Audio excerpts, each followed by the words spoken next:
Assalamualaikum warahmatullahi wabarakatuh. Perkenalkan, nama saya Pramjaya Prayuda dengan nomor NPM 21220027. Di sini saya ingin menjelaskan sedikit tentang perkembangan masa dewasa yang disusun untuk memenuhi tugas mata kuliah perkembangan peserta didik, dosen pengampu, Bapak Johan Setiawan, SPD, MPD. Adapun materi yang pertama yaitu tentang perkembangan masa dewasa awal. Nah, dewasa awal merupakan masa peralihan dari masa remaja menuju masa dewasa. Nah, peralihan dari ketergantungan ke masa mandiri baik dari ekonomi, kebebasan menentukan diri, dan pandangan masa depan lebih realistis. Secara hukum, seseorang dapat dikatakan sebagai orang dewasa awal saat menginjak usia 21 tahun sampai berusia 21 tahun. Lagi pula, yang dikatakan oleh Santrok 2011 bahwa masa dewasa awal adalah istilah yang kini digunakan untuk menunjuk masa transisi dari remaja menuju dewasa. Rentang usia ini berkisaran antara 18 tahun hingga 25 tahun. Nah, masa ini ditandai oleh kegiatan bersifat eksperimen dan eksplorasi. Transisi dari masa remaja menuju masa dewasa diwarnai dengan perubahan dan kesinambungan. Masa dewasa awal adalah masa pencarian, penemuan, pemantapan, dan masa reproduktif, yaitu suatu masa yang penuh dengan masalah dan ketegangan emosional, periode isolasi sosial, periode komitmen, dan masa ketergantungan perubahan nilai-nilai. Nah, kreativitas dan penyesuaian diri pada pola hidup yang baru. Sebagai seorang individu yang sudah tergolong dewasa, peran dan tanggung jawabnya tentu makin bertambah besar. Materi selanjutnya yaitu tentang ciri-ciri masa dewasa menurut Harlock 1996, yaitu yang pertama, masa dewasa awal merupakan suatu usia reproduktif. Masa ini ditandai dengan membentuk suatu rumah tangga. Pada masa ini khususnya wanita sebelum usia 30 tahun merupakan masa reproduktif, di mana seorang wanita siap menerima tanggung jawab sebagai seorang ibu. Pada masa ini alat-alat reproduksi manusia telah mencapai kematangannya dan sudah siap untuk putri. Masa dewasa awal sebagai masa bermasalah. Setiap masa dalam kehidupan manusia pasti mengalami perubahan, sehingga seseorang harus banyak melakukan kegiatan penyesuaian diri dengan kehidupan perkawinan, peran sebagai orang tua, dan sebagai warga negara yang sudah dianggap dewasa secara hukum. Yang kedua yaitu masa dewasa awal merupakan masa yang penuh dengan masa ketegangan emosional. Ketegangan emosional seringkali ditempatkan dalam ketakutan dan kekhawatiran. Ketakutan atau kekhawatiran yang timbul ini pada umumnya tergantung pada tercapainya penyesuaian terhadap persoalan yang dihadapi pada suatu saat tertentu atau sejauh mana sukses dan kegagalan yang dialami dalam penyelesaian persoalan. Yang ketiga, masa dewasa awal sebagai masa ketergantungan dan perubahan nilai. Ketergantungan di sini mungkin ketergantungan kepada orang tua, lembaga pendidikan yang memberikan beasiswa, atau pada pemerintah karena mereka memperoleh pinjaman untuk membiayai pendidikan mereka. Sedangkan masa perubahan nilai masa dewasa awal terjadi karena beberapa alasan, seperti ingin diterima pada kelompok orang dewasa, kelompok sosial, dan ekonomi orang dewasa. Yang selanjutnya, perkembangan masa dewasa madya.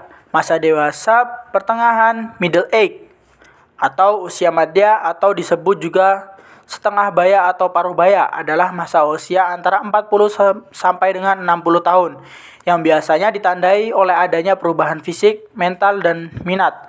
Hurlock 1999, masa dewasa madya merupakan sebuah masa yang unik karena terjadinya loss and gain balance pada masa tersebut. Loss and gains terjadi seimbang baik dan aspek biologis maupun sosiokultural seperti pendidikan, karir, dan relationship.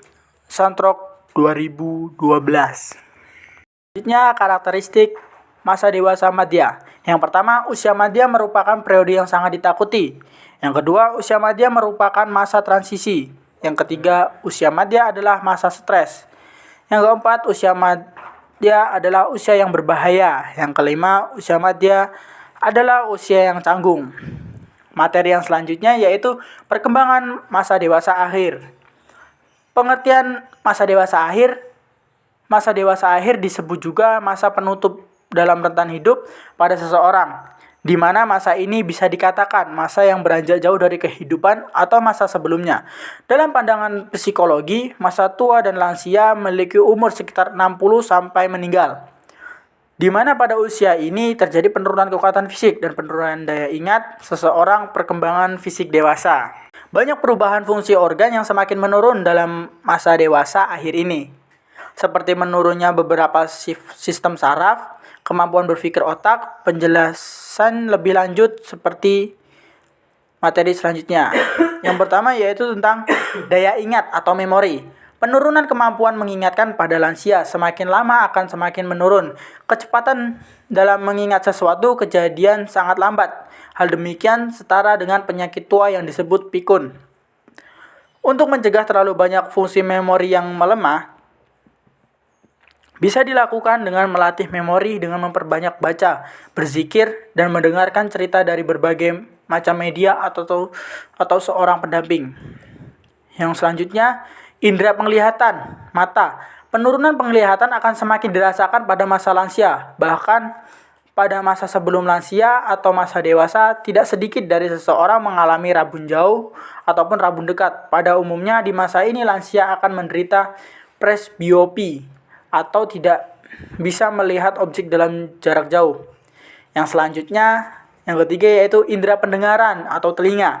Di masa dewasa akhir ini, seseorang akan kehilangan kemampuan mendengarkan suatu ucapan atau bunyi dengan jelas. Karena di masa ini penurunan pertumbuhan syaraf dan organ basal. Penurunan tersebut mengakibatkan matinya rumah siput yang terletak di dalam telinga. Yang selanjutnya, indera peraba. Berkurangnya kepekaan yang diperoleh oleh kulit pada masa lansia. Karena perubahan yang dialami seorang lansia, kulit menjadi semakin kasar dan mengkerut, sehingga seorang lansia sulit membedakan benda yang ia pegang. Yang selanjutnya, daerah bagian kepala. Perubahannya daerah pada bagian kepala merupakan hal yang wajar yang dialami seorang lansia. Dan perubahan demikian merupakan perubahan yang paling mudah untuk kita dapati atau kita lihat dengan mata telanjang, perubahan daerah kepala. Di sini saya ingin menjelaskan kesimpulan dari materi yang telah saya bawakan tadi, yaitu dewasa awal merupakan masa permulaan di mana seseorang mulai menjalani kehidupan ini. Dewasa awal merupakan masa permulaan di mana seseorang mulai menjalani hubungan secara intim dengan lawan jenis. Hurlock 1993, dia mengemukakan beberapa karakteristik dewasa awal dan pada salah satu intinya dikatakan bahwa dewasa awal merupakan suatu masa penyesuaian diri dengan cara hidup baru dan memanfaatkan kebebasan yang diperolehnya. Tahap terakhir dalam rentang kehidupan sering dibagi menjadi usia lanjut dini yang berkisar antara usia 60 sampai 70 dan usia lanjut yang mulai pada usia 70 sampai akhir kehidupan seseorang. Orang dalam usia 60 biasanya digolongkan sebagai usia tua, yang berarti sedikit lebih tua atau setelah usia madya, dan usia lanjut setelah mereka mencapai usia 70. Yang menurut standar beberapa kamus berarti makin lanjut usia seseorang dalam periode hidupnya dan telah kehilangan kejayaan pada masa mudanya. Ya, itu tadi atas materi yang telah saya sampaikan mengenai perkembangan masa dewasa. Nah, bagi teman-teman saya ucapkan terima kasih. Saya akhiri. Wassalamualaikum warahmatullahi wabarakatuh.